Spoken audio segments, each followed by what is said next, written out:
the basics of apologetics. So chapter 1 is where we're going to start today. All right, so here's our mantra. We should know this by heart as apologetics. People who like apologetics. 1 Peter 3:15 and 16. The apostle exhorts That's readers. right. But This is the Apologetics Creed. The Apologetics Creed, yeah, right? You should know it in Latin. You should know it in Greek. Yeah, that's right. In German, the Hebrew. Yeah, absolutely. French for Calvin there. Yeah. So it's the one bad thing about Calvin is he was French. So okay. So I think it's important to back up, not just to give the defense, but the whole passage here, and obviously you'd always want to provide even more context, but here is where we should start. But in your hearts, honor Christ the Lord as holy. Set him apart. Make him the special thing, the holy, the being sanctified. We're to sanctify ourselves from the world, from our old self, and so where do we get that motivation? We get it from making Christ as holy, as separate.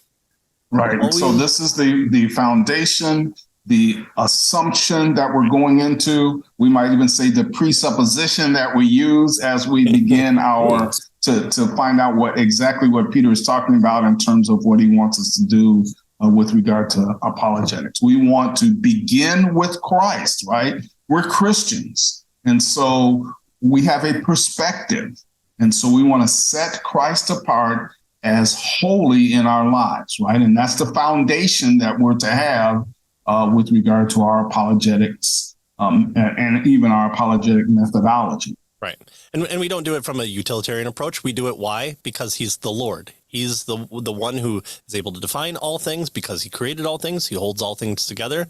We're just coming out of the Christmas season when you're viewing this. And so it's amazing to think that as he was crying in the manger, he's also holding all the elements of Mars together. So he's doing both those things, and that's who he is. He is Christ. He is holy because he is Christ. So in your hearts, honor Christ the Lord as holy, always being prepared to make a defense to anyone who asks. Who? Kings, slaves, poor people, rich people, children, adults, people who say they know things, people who say, I've never heard this before. Who do we tell? Anyone who asks you for the reason for the hope that is in you, yet with gentleness and respect. Always an important part there, like how we always should add verse 10 to Ephesians 2:8-9, and having a good conscience so that when you are slandered, those who revile your good behavior in Christ may be put to shame. I was talking to a pastor about this week. Our goal should be to live so honorably that they have to lie about us. So that's what we want to do.